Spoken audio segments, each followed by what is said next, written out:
السلام عليكم ورحمة الله وبركاته. إن الحمد لله نحمده ونستعينه ونستهديه ونستغفره ونعوذ بالله من شرور أنفسنا وسيئات أعمالنا. من يهده الله فلا مضل له ومن يضلل فلا هادي له. أشهد أن لا إله إلا الله وحده لا شريك له وأشهد أن محمدا عبده ورسوله صلى الله عليه وعلى آله وصحبه أجمعين.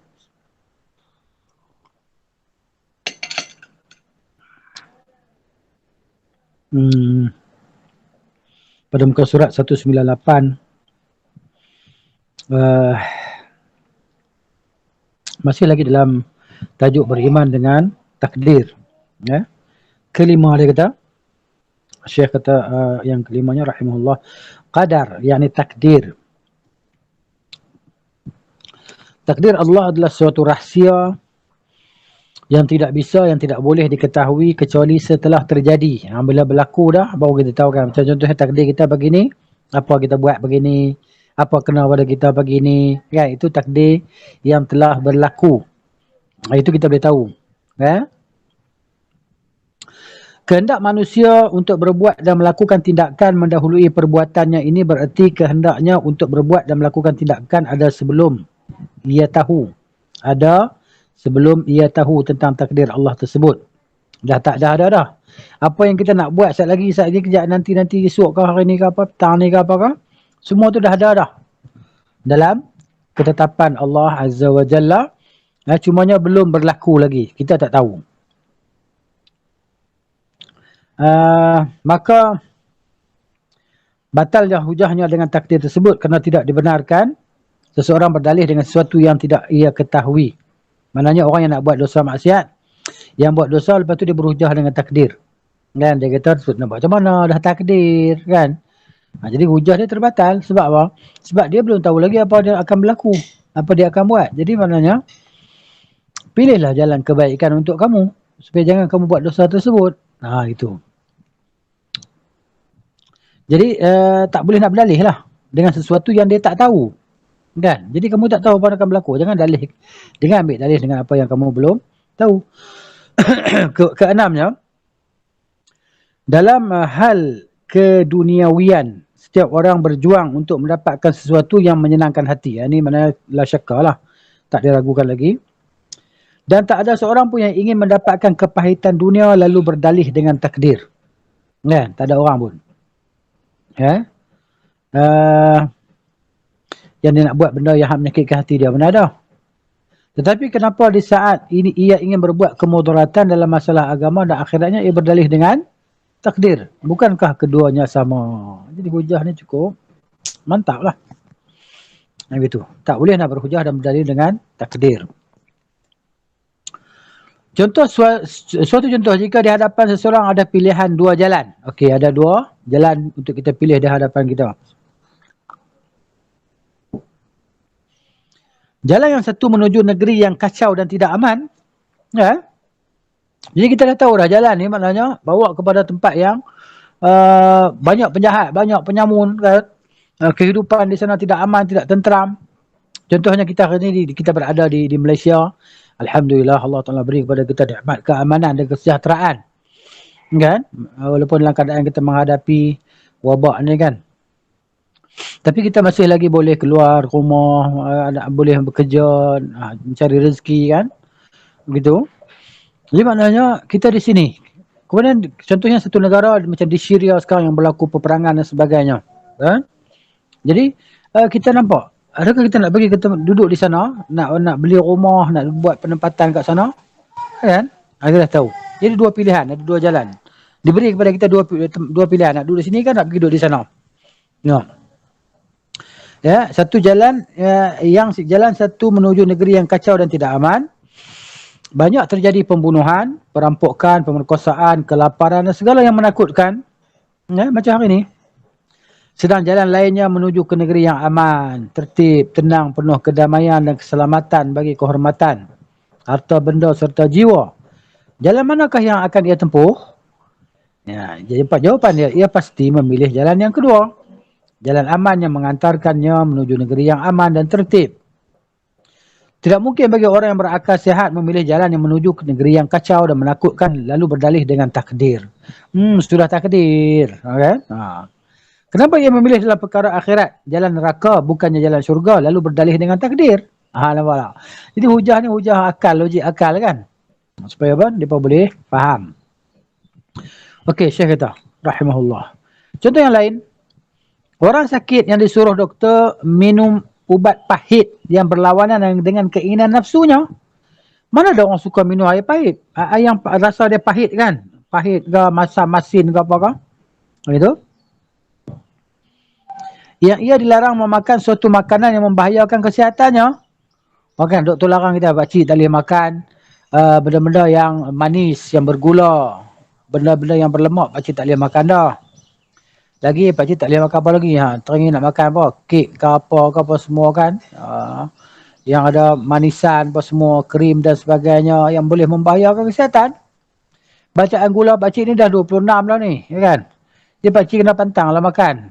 Jangan makan benda yang manis, kan? Makan pun tak boleh makan nasi banyak-banyak. Kalau boleh nasi jangan makan. Doktor bagi nasihat. Padahal nasi adalah makanan ruji kita kan? Kita duk makan selalu. Tak ada nasi macam tak boleh duduk. Kan? Jadi macam kehidupan ni tak cukup. Kan? Tengok. Jadi nafsu tu nak makan ni, nak makan tu sedap kan. Sekarang duit dah banyak nak makan macam-macam boleh. Tiba-tiba tak boleh makan. Dia rasa macam tertekan lah. Sebab tu ada orang yang kecil manis tak di rumah dia, anak-anak dia, isteri dia jaga supaya tak boleh makan susu, teh tarik dan sebagainya. Kan dia curi-curi pergi kedai. Ya kan? Dia pergi minum kat kedai. Ataupun dia upah siapa-siapa belikan untuk dia air Coke ke apa kan. Pepsi ke. Jadi dia tak tahan. Semua ini, kenapa doktor melarangnya? Semua ini dalam rangka mendapatkan kesembuhan dan kesihatan tubuh. Tidak mungkin dia menolak meminum ubat atau memakan makanan yang dilarang oleh doktor tersebut lalu berdalih dengan takdir. Dia dah tak mau makan ubat, kemudian makan benda tak pantang dan sebagainya, kemudian kena dekat dia, sudah takdir. Kaki kena potong. La qadarallah. Tapi kenapa di saat ia menolak perintah Allah dan Rasulnya atau mengerjakan larangan Allah dan Rasulnya, ia berdalih dengan takdir. Jadi ini hujah ke atasnya lah. Yang ketujuhnya, jika orang yang berdalih dengan takdir di saat melanggar kewajipan atau mengerjakan kemaksiatan diganggu. Baik.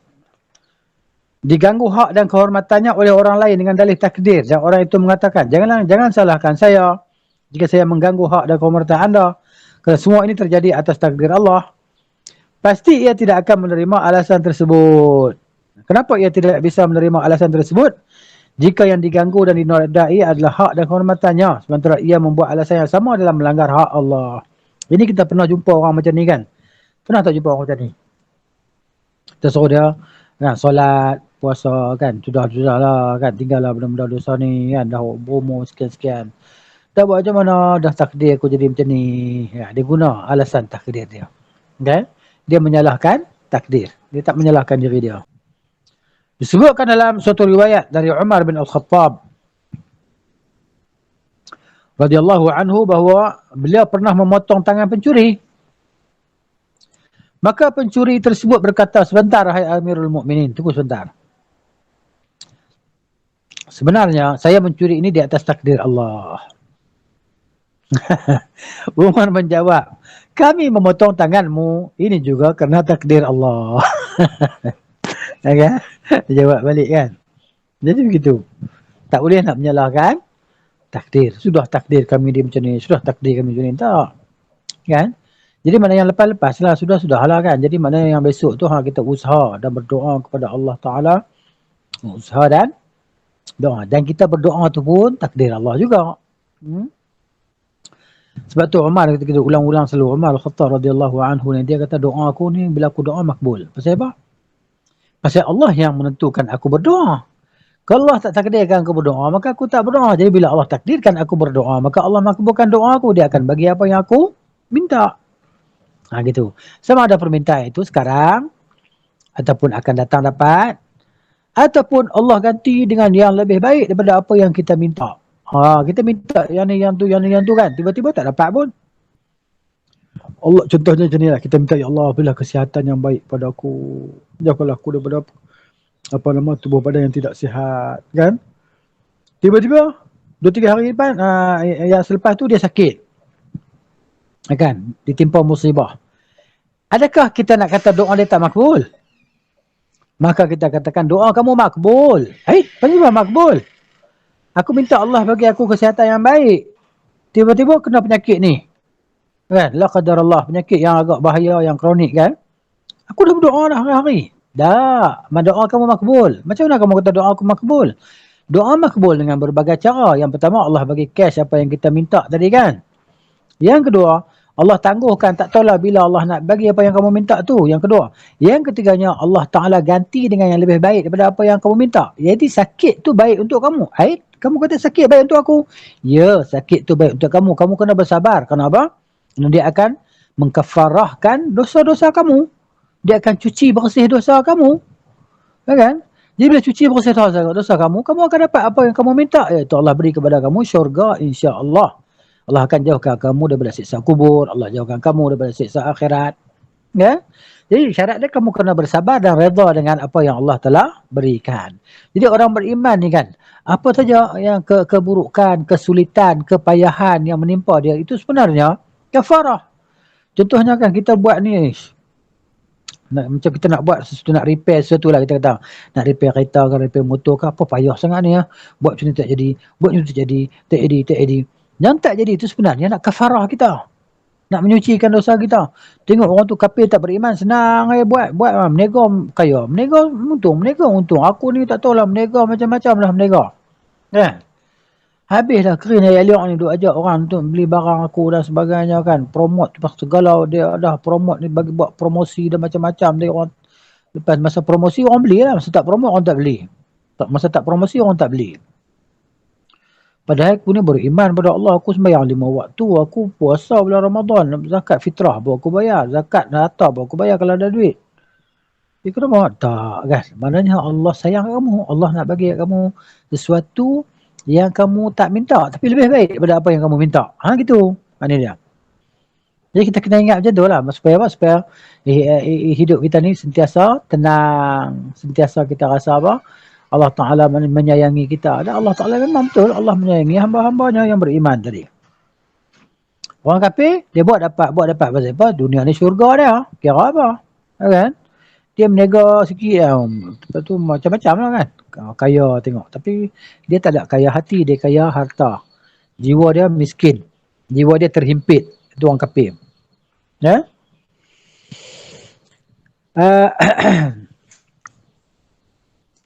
Kemudian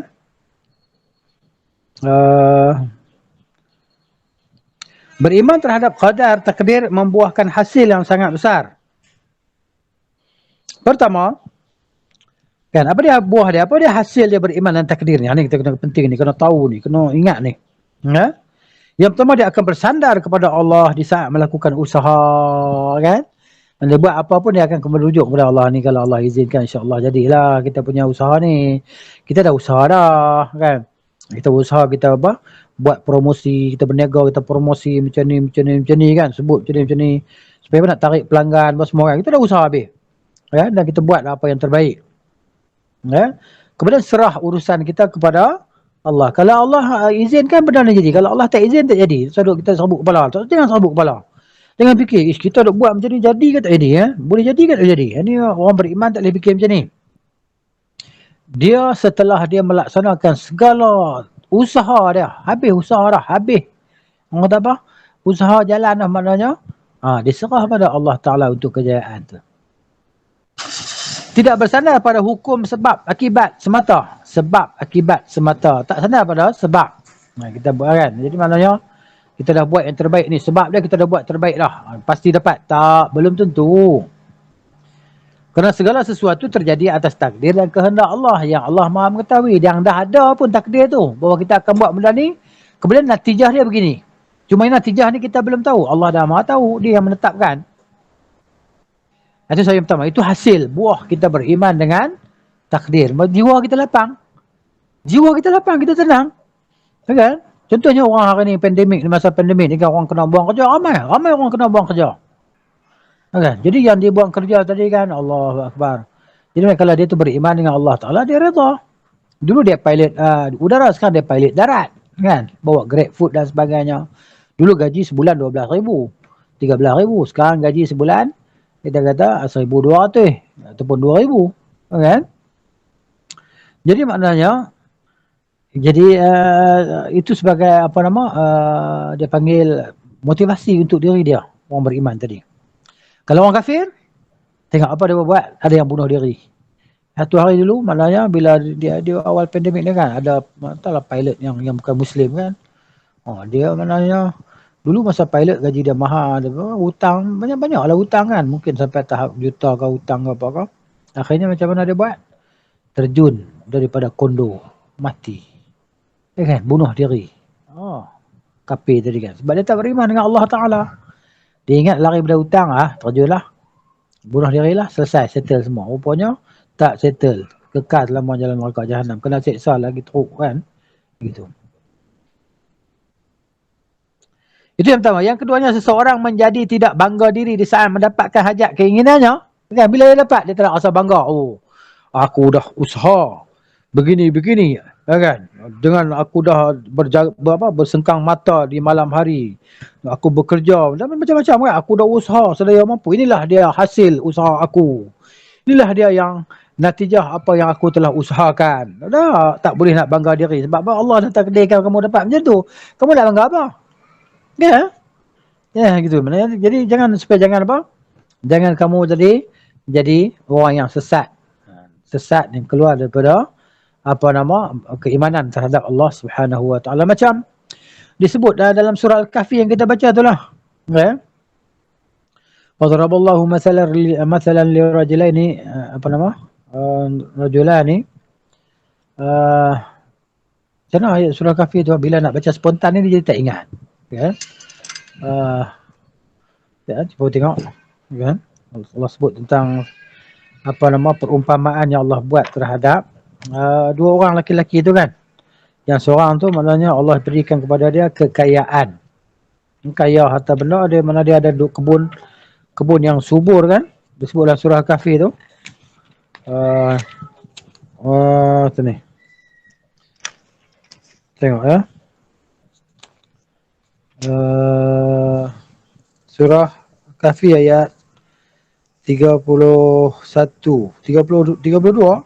Dan Allah kata, أعوذ بالله من الشيطان الرجيم واضرب لهم مثل الرجلين جعلنا لأحدهما جنتين من أعناب وحففناهما بنخل وجعلنا بينهما زرعا كلتا الجنتين آتت أكلها ولم تظلم منه شيئا وفجرنا خلالهما نهرا. Ini bawa lepas tu. وكان له ثمر فقال لصاحبه وهو يحاوره أنا أكثر منك مالا وأعز نفرا. Ana wala. Ayat 34 ni. Yang seorang ni, bila Allah buat perumpamaan tentang dua orang lelaki yang Allah Ta'ala beri kepada satu lelaki itu dua kebun daripada kebun anggur min a'nabin wa hafafnahuma binakhlin. Allah Ta'ala jadikan kiri kanannya tu, kelilingnya itu kebun anggur tadi dengan pohon-pohon kurma. Dan Allah Ta'ala jadikan di antara dua kebun itu ada zar'an, ada ladang. Jadi dan kedua-dua kebun itu mana dia mendatangkan hasilnya. Mana dia buat untung kan. Macam hari ni kita tengok kan dari sudut pertanian ke Thailand, cerita tentang Thailand lah. Thailand jiran kepada kita kan, Malaysia ni. Thailand ni mana dari sudut pertanian dia ni 30 tahun ke depan. Macam mana kita nak ingkar? Tak boleh nak mengingkarinya. Memang ini realiti.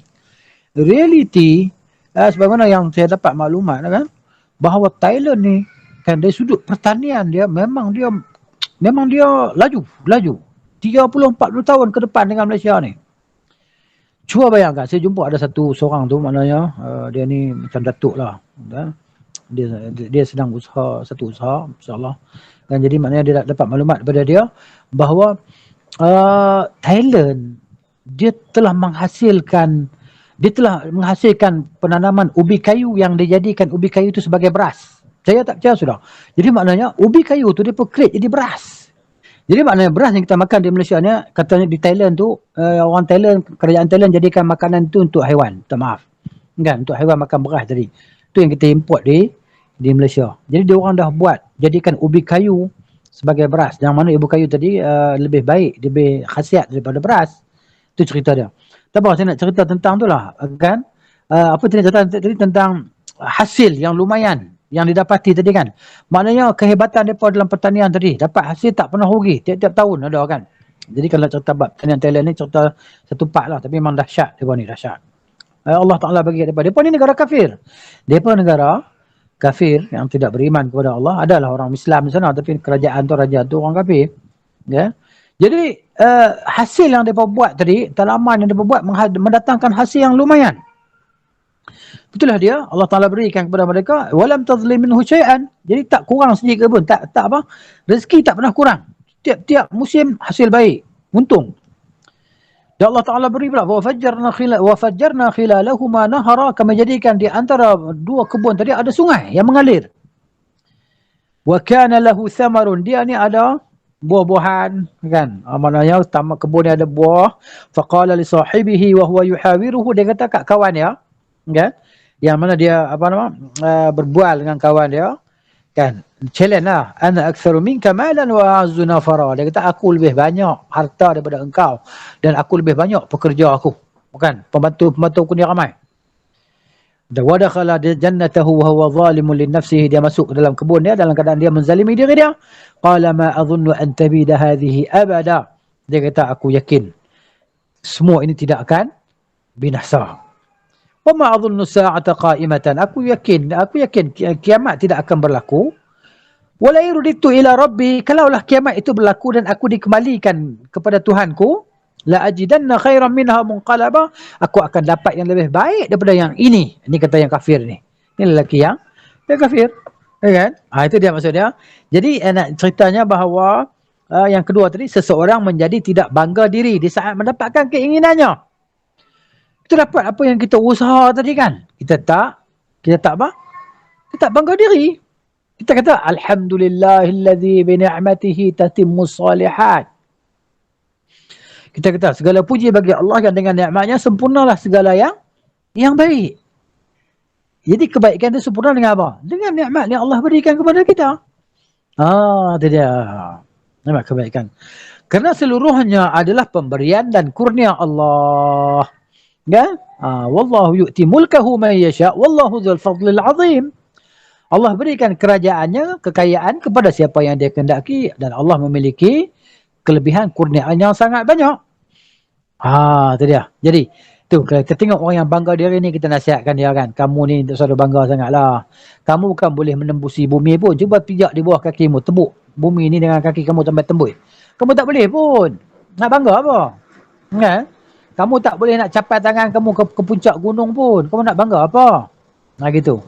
Jadi sebab bangga diri akan membuat seseorang lalai untuk mensyukuri nikmat Allah. Allah kita ni kan. Tengok macam ni ya. Kalau Allah bagi nikmat kita, bagi kita kena ingat, Allah dah bagi ni kan. Allah nak uji kita ni. Takut kita ni takut kita ni lupa daratan. Kan? Terlupa diri.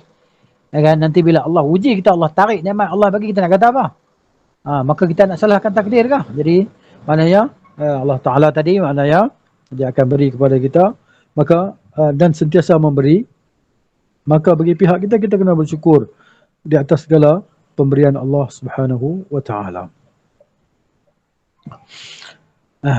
Ketiganya, ini buah hasil daripada kita beriman dengan takdir. Itu penting, beriman dengan takdir ni.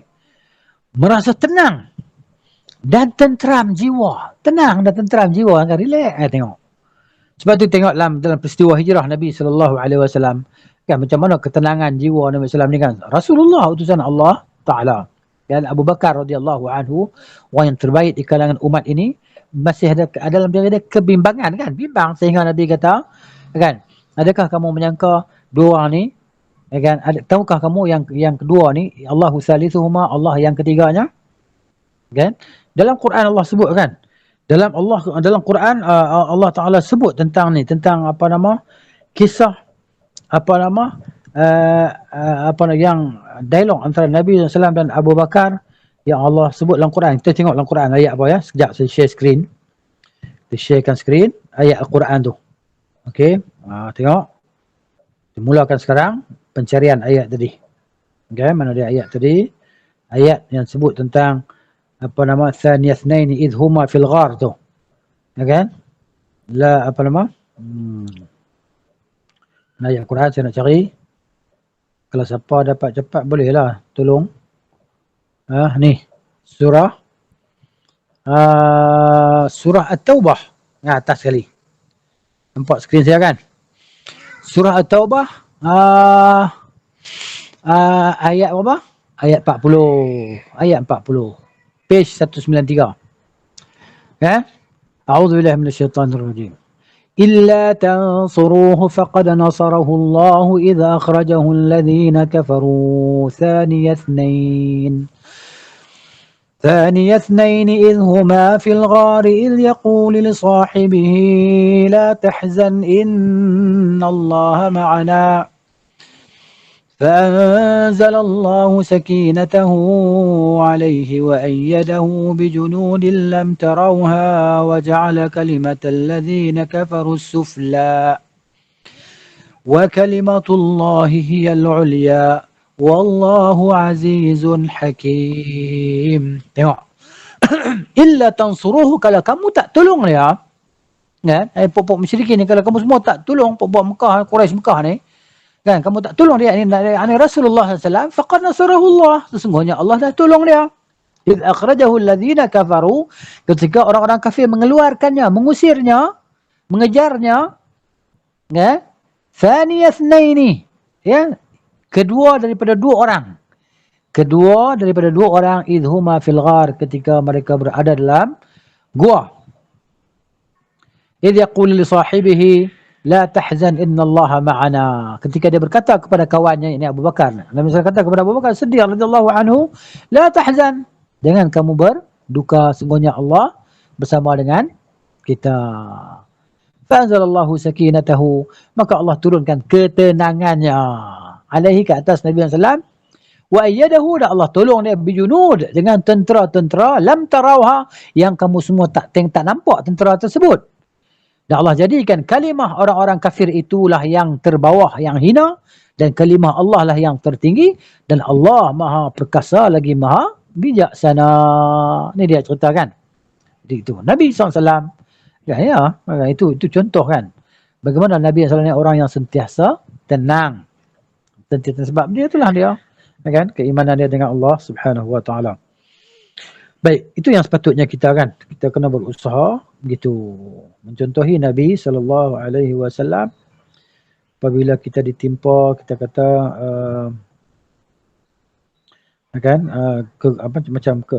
keburukan dan sebagainya, kita tenang jiwa kita. Ingat kepada Allah Taala. Ingat Allah gitu. Allah yang, sebab tu pentingnya pengetahuan kan, pentingnya ilmu tu, dia menjana jiwa kita. Ilmu yang sahih itu dia menjana jiwa kita menjadi seperti orang, menjadi sebagai orang yang bertakwa dan takut kepada Allah, dan sentiasa tenang dan redha dengan apa yang Allah telah tetapkan untuk kita. Dan kita kena bersedia untuk menghadapi hari-hari muka, kan?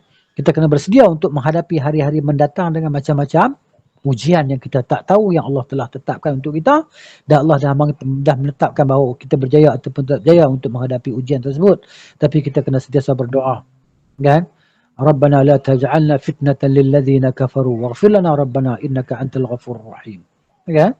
Jadi kita berdoalah Allah Taala tadi berikan kepada kita kebaikan dunia dan akhirat. Tenang, tenteram jiwa dalam menghadapi segala sesuatu yang terjadi pada dirinya, dan tidak merasa gundah dan gelisah di saat ditimpa musibah atau kehilangan sesuatu yang dicintainya.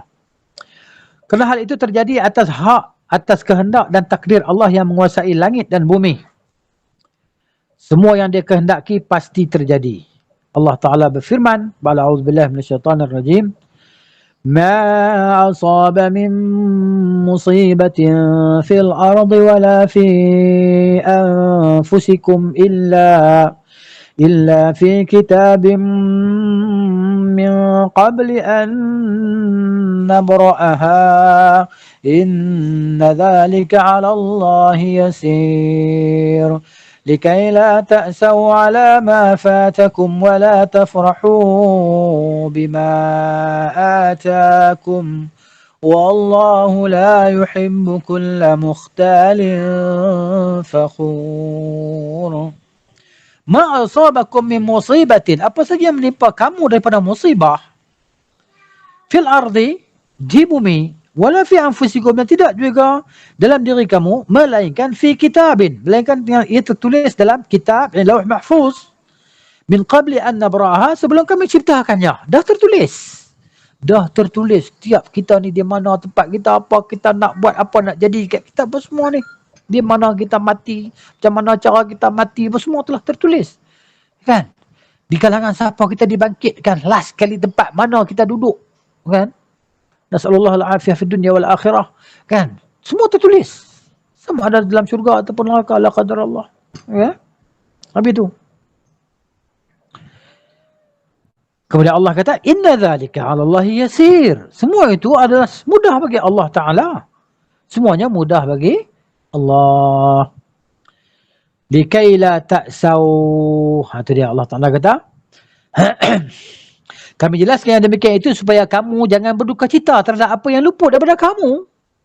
Kan? Apa yang telah terlepas daripada kita, keinginan dan hajat kita, kita nak macam ni, tiba-tiba tak dapat. Contohnya anak-anak kita dah berusaha belajar, menghafal, membaca, buat ulang kaji, buat nota, apa semua lagi. Pergi tuition, tiba-tiba tengok dia punya hasil result dia. Result peperiksaan dia, tengok Allah tidak memuaskan. Allah pendapat banyak ni ya. Kan? Dia punya kejayaan dia tu, alah, A semua tapi A. Kan? Itulah. Semua subjek A, tapi A tolak. Alah, dia nak A plus ataupun A semua. Ya? Jadi, likailah ta'sau ala ma fatakum. Supaya kamu jangan berduka dengan apa yang telah luput daripada kamu. Nasihat, tak apalah, kamu dah usaha dah. Kamu dah habis dah usaha kamu kan. Takat tu yang kamu dapat, itulah yang Allah tentukan untuk kamu. Maka bersyukurlah. Kan? Bersyukurlah. Ada hikmah di sebaliknya yang kamu tak tahu. Mungkin kalau kau dapat A plus semua, kamu akan jadi sombong, kamu akan bongkak dan sebagainya. Jadi Allah sayang kat kamu. Allah bagi macam ni. Gitu. Baik, tengok wala tafrahu bima atakum, dan supaya kamu jangan terlalu gembira terhadap apa yang diberikan kepadamu. Okay? Dan Allah tidak menyukai setiap orang yang sombong lagi membanggakan diri. Jadi Allah tak suka orang yang sangat-sangat gembira melampau ni kan. Dzalikum bima kuntum tafrahuna fil ardi bighairi al-haqq wa bima kuntum tamrahun. Allah sebut tentang orang yang sangat gembira ni kan. Natijah dia hasilnya tak elok. Kan? Natijah dan hasilnya tak bagus. Jangan gembira sangat. Gitu. Allah sebut kan. Dzalikum bima kuntum tafrahuna fil ardi bighairi al-haqq wa bima kuntum tamrahun. Akhirnya Allah kata, udkhulu abwaaba jahannam khalidina fiha fa bi'sa mathwal mutakabbirin. Baik. Nabi SAW bersabda, ajaban li amril mu'min. Ini kita ingat hadam betul-betul ni. Hadam kan betul-betul. Ajaban li amril mu'min, sungguh pelik urusan orang beriman. Inna amrahu kullahu khair. Segala urusannya adalah baik. Semua urusan dia baik. Walaysa zalika, dan tidak adalah demikian itu li ahadin, bagi seseorang pun, illa li mu'min, kecuali untuk orang beriman. Ni kan, keajaiban itu hanya untuk orang beriman, bahawa segala urusan dia baik. Dia demam baik, dia sihat baik, dia batuk baik, dia miskin baik, dia kaya baik, dia lapar baik, dia kenyang baik. Subhanallahil azim. Semua baik. Jadi hidup kita ni, orang beriman ni, Allah Ta'ala bagi kita ni, celik mata, bangun tidur sampai kita pejam mata tidur tadi, baik urusan kita.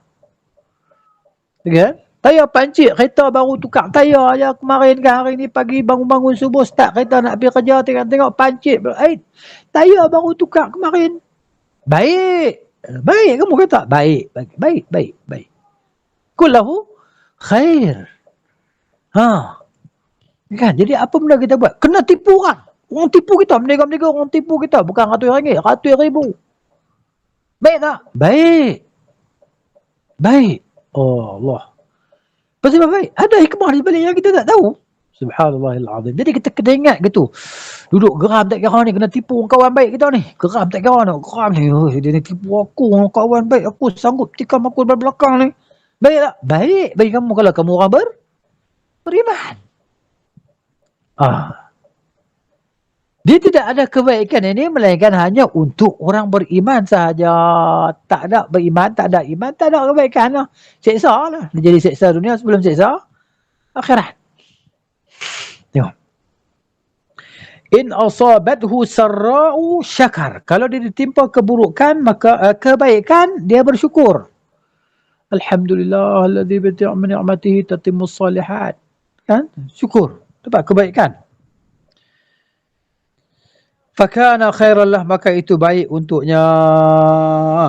Wa in asabathu dharra'u sabara fakana khairan lah. Kalau dia bersabar, dan jika dia ditimpa keburukan, maka dia bersabar. Lalu dia bersabar, maka itu baik untuknya. Jadi semua yang menimpa kita, kita kena sabar, tahan. Allah kan. Gitu. Ini kelebihan, kehebatan yang Allah berikan kepada kita orang beriman.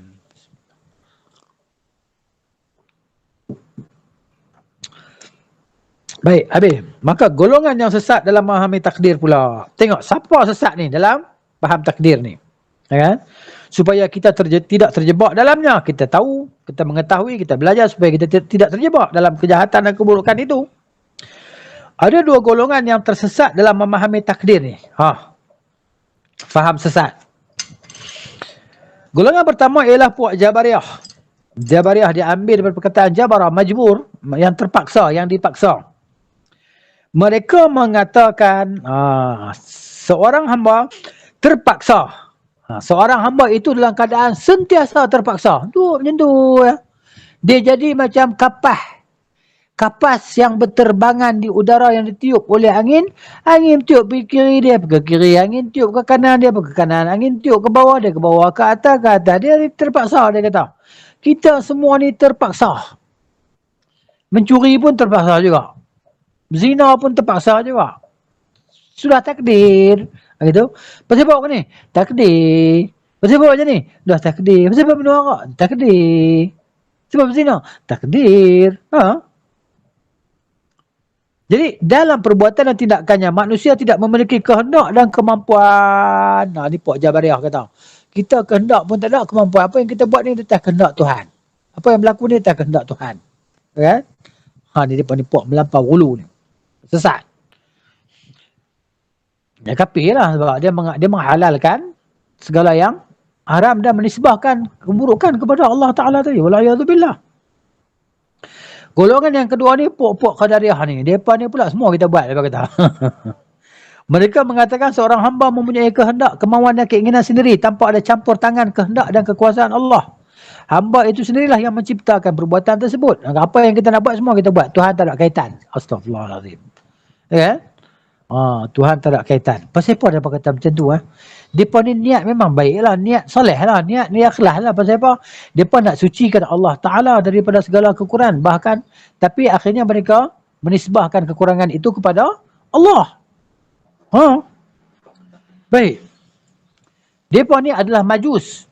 Mereka ni seperti majusi. Dan sebab itu Nabi kata, Qadariyah majus hadhil ummah. Pasal apa majusi? Okay? Sebab, mereka ni kata Allah cipta alam, Allah cipta kita, kita cipta kehendak kita. Kita cipta kehendak kita. Ada bagi mereka ada dua Tuhan yang mencipta. Mereka cipta kehendak mereka sendiri, Allah cipta mereka, Allah cipta alam ini. Majusi macam tu, majusi dia berkata alam ini ada dua Tuhan. Tuhan baik, Tuhan gelap, Tuhan cahaya.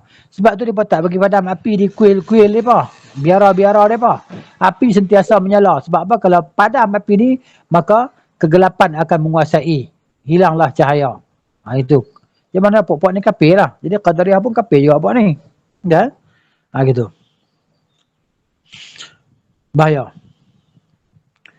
Jadi, terlihat. Kata Syekh di sini, rahimahullah, jawapan terhadap golongan pertama, ini Jabariyah. Macam mana nak jawab dengan mereka ni? Dengan dalil syar'i dan fakta adalah sebagai berikut. Adapun dalil syar'i, Allah telah menetapkan bahawa hamba-Nya memiliki kehendak dan kemampuan. Dan Allah sandarkan hasil perbuatan hamba itu kepada dirinya sendiri. Nampak tak? Nampak tak? Allah kata sini dalam Quran. A'udzubillahi minasyaitonir rajim. Minkum man yuridud dunya wa minkum man yuridul akhirah. Di kalangan kamu ada yang menghendaki dunia. Menghendaki dunia. Dia nak dunia. Dan di kalangan kamu ada yang menghendaki akhirat. Nampak tak? Iradah, kehendak. Allah sandarkan iradah, kehendak itu kepada hamba-Nya. Kita berkehendak. Allah berkehendak, makhluk berkehendak.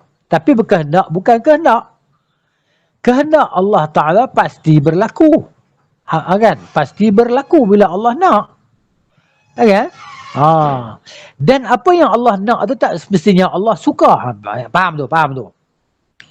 Setiap yang Allah kehendak itu tak semestinya Allah suka. Contohnya matinya Abu Jahal dalam kekafiran, matinya Abu Lahab dalam kekafiran. Kan? Allah kehendak tak kehendak? Allah berkehendak. Tapi Allah suka tak? Allah tak suka. Allah tak suka. Apa yang Allah suka? Allah suka matinya orang beriman di atas iman. Kalau orang beriman mati murtad, Allah tak suka. Sebab tu dikatakan bahawa tidak semestinya kehendak Allah Ta'ala itu Allah suka. Jadi kehendak Allah ada yang Allah suka, ada yang Allah tak suka. Yang Allah tak suka itu dengan hikmah yang Dia Maha mengetahui lah. Nampak tak? Begitu. Itu contoh Allah Ta'ala lah. Contoh walillahi masalul a'la, bagi Allah Ta'ala perumpamaan yang maha tinggi. Kalau nak bagi faham mudah lagi macam ni lah. Faham mudah macam ni kan. Macam doktor lah, doktor. Dia pekerat kaki kawan kita, kecil manis. Doktor ni suka ke nak kerat kaki orang? Tanya, jawab. Doktor ni suka ke pergi kerat kaki orang? Adakah saya jadi doktor ni saja-saja nak pergi kerat kaki orang, nak pergi tikam dada orang tadi, pergi pasang nama tu, klem, pergi buka dada orang tadi, lepas tu nak pergi hirih nama jantung tadi, nak pergi buang. Doktor suka ke? Doktor bukan suka benda tu. Dia kesian kat orang. Itu cerita hamba, cerita makhluk sama makhluk kan.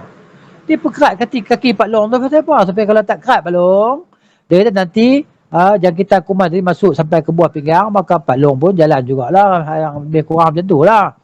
Kan? Ni dia. Baik. Kemudian firman Allah Ta'ala, ni Allah nisbahkan kehendak tu kepada hamba-Nya. Tapi hamba tadi berkehendak, tapi tak semestinya kehendaknya akan tercapai. Kan? Sebab tu kita berkehendak. Bila Allah Ta'ala berkehendak untuk kehendak kita itu dapat, maka dapatlah. Sebab tu Allah Ta'ala kata, وَمَا تَشَاءُونَ إِلَّا أَن يَشَاءَ اللَّهُ رَبُّ الْعَالَمِينَ. Dan tidaklah kamu semua menghendaki kecuali dengan kehendak Allah, Tuhan sekalian alam. Tahu tak? Jadi وَمَا تَشَاءُونَ إِلَّا أَن يَشَاءَ اللَّهُ رَبُّ الْعَالَمِينَ. Itu dia. Kita berkehendak. Tapi bila kita kehendak kita, Allah tidak menghendaki bahawa apa yang kita kehendak tu dapat, maka tak dapat. Tak dapat. Begitu. Baik. Firman Allah Ta'ala, a'udzubillahi minasyaitonir rajim. Wa qulil haqqu min rabbikum faman syaa'a falyu'min wa man syaa'a falyakfur. Inna a'tadna lidh-dhalimina naran ahata bihim suradiquha. Wa qulil haqqu, dan katakanlah Muhammad sallallahu alaihi wasallam, al-haqqu min rabbikum, kebenaran itu datangnya daripada Tuhanmu, Tuhan kamu semua. Maka barang siapa yang kehendak, faman syaa, barang siapa yang berkehendak, maka dia boleh jadi beriman, falyu'min, maka jadi orang beriman, berimanlah. Dan barang siapa yang berkehendak, maka dia boleh jadi kafir. Sesungguhnya kami telah sediakan untuk orang-orang yang zalim itu naran, api. Ahata bihim, yang mana api itu meliputi mereka. Suradiquha, yang gejolak dia tadi mengepung, api itu mengepung mereka.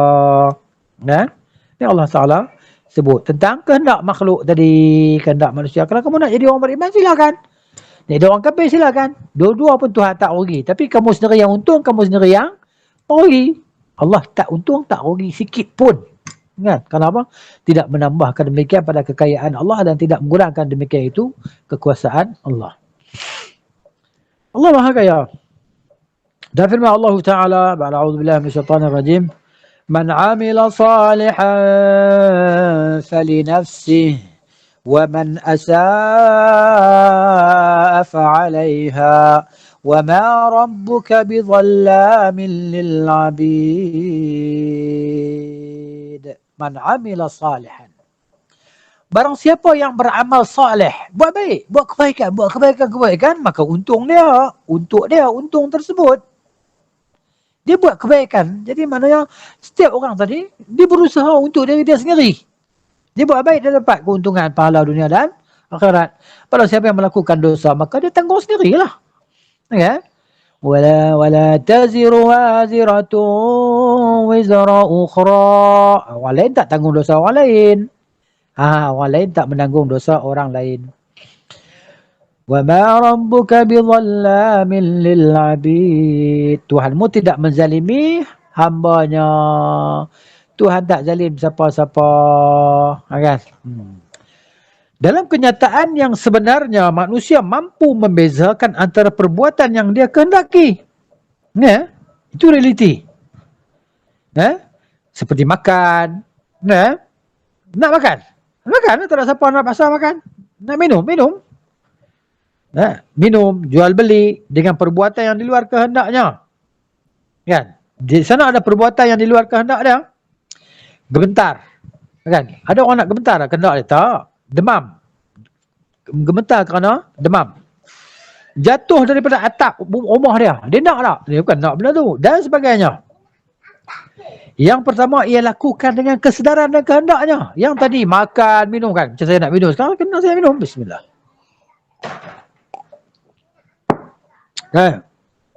Jadi tiba-tiba handphone saya terbalik. Kan stand handphone ni terbalik. Kehendak saya kah? Bukan kehendak saya. Saya tak berkehendak. Tengok Yang pertama ia lakukan dengan kesedaran dan kehendaknya tanpa paksaan. Dan yang kedua di luar kesedaran. Contoh yang sesama, sumbat hidung. Kan? Orang yang kena COVID, la qadarallah. Ni ada yang kita COVID, masuk ICU, la qadarallah. Jadi maknanya, di luar kesedaran, di luar kehendak dan keinginannya. Ni.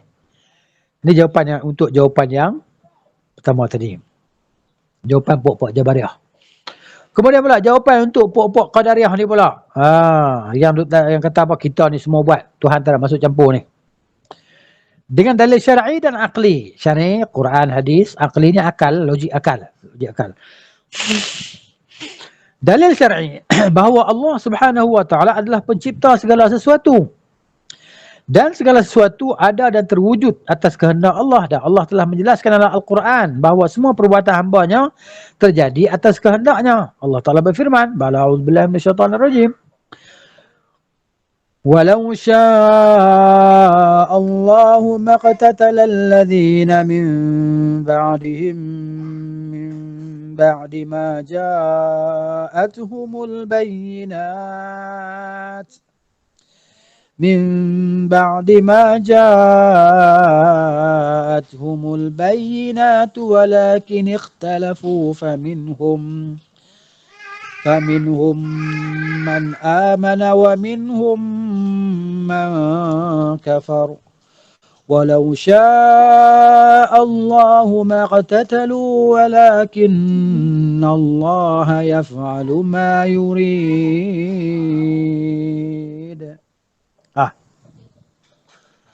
Jadi semua perbuatan hambanya terjadi atas kehendak Allah Ta'ala yang ni. Dan kalaulah Allah tidak menghendaki, nescaya orang-orang yang selepas mereka itu tidak akan berperang, tidak akan berbunuh-bunuhan. Selepas datang kepada mereka segala penjelasan, akan tetapi mereka berselisih. Di antara mereka ada yang beriman dan di antara mereka ada yang kafir. Dan kalaulah Allah menghendaki, mereka tidak akan berbunuh-bunuhan, akan tetapi Allah melakukan apa yang dia kehendak. Itu dia. Kemudian dalil yang kedua untuk pokok qadariyah ni, auzubillahi minasyaitanir rajim. Walau syi'na la'atayna kulla nafsin hudaha walakin haqqal qawlu minni la'amla'anna jahannama minal jinnati wan nasi ajma'in. Makna dia, dan kalaulah kami menghendaki nasihat kami berikan kepada tiap-tiap jiwa petunjuk baginya, akan tetapi telah tetaplah perkataan ketetapan daripada aku. Sesungguhnya aku akan penuhi neraka jahanam itu dengan jin dan manusia bersama-sama semuanya. Adapun secara fakta bahawa seluruh alam dan isinya adalah milik Allah dan manusia adalah bahagian dari alam tersebut, maka mereka juga termasuk dalam pemilikan Allah. Oleh kerana itu tidak mungkin mereka melakukan sesuatu tanpa izin dan kehendak pemiliknya. Ini dia kan. Maka habislah kita tajuk ini. InsyaAllah nanti kita akan masuk pula berkenaan tajuk ihsan. Jadi gitulah. Jadi saya rasa tekat ni lagi 3 minit, lepas saya nak berhenti dulu, nak ada urusan sikit. Lagi pun 3 minit lagi. Kan? InsyaAllah jazakumullahu khairan, barakallahu fiikum. أقول قولي هذا أستغفر الله العظيم لي ولكم ولسائر المسلمين لي ولكم ولسائر المسلمين والمسلمات نستغفره إنه هو الغفور الرحيم. سبحانك اللهم وبحمدك أشهد أن لا إله إلا أنت أستغفرك وأتوب إليك. السلام عليكم ورحمة الله وبركاته. إلى اللقاء إن شاء الله.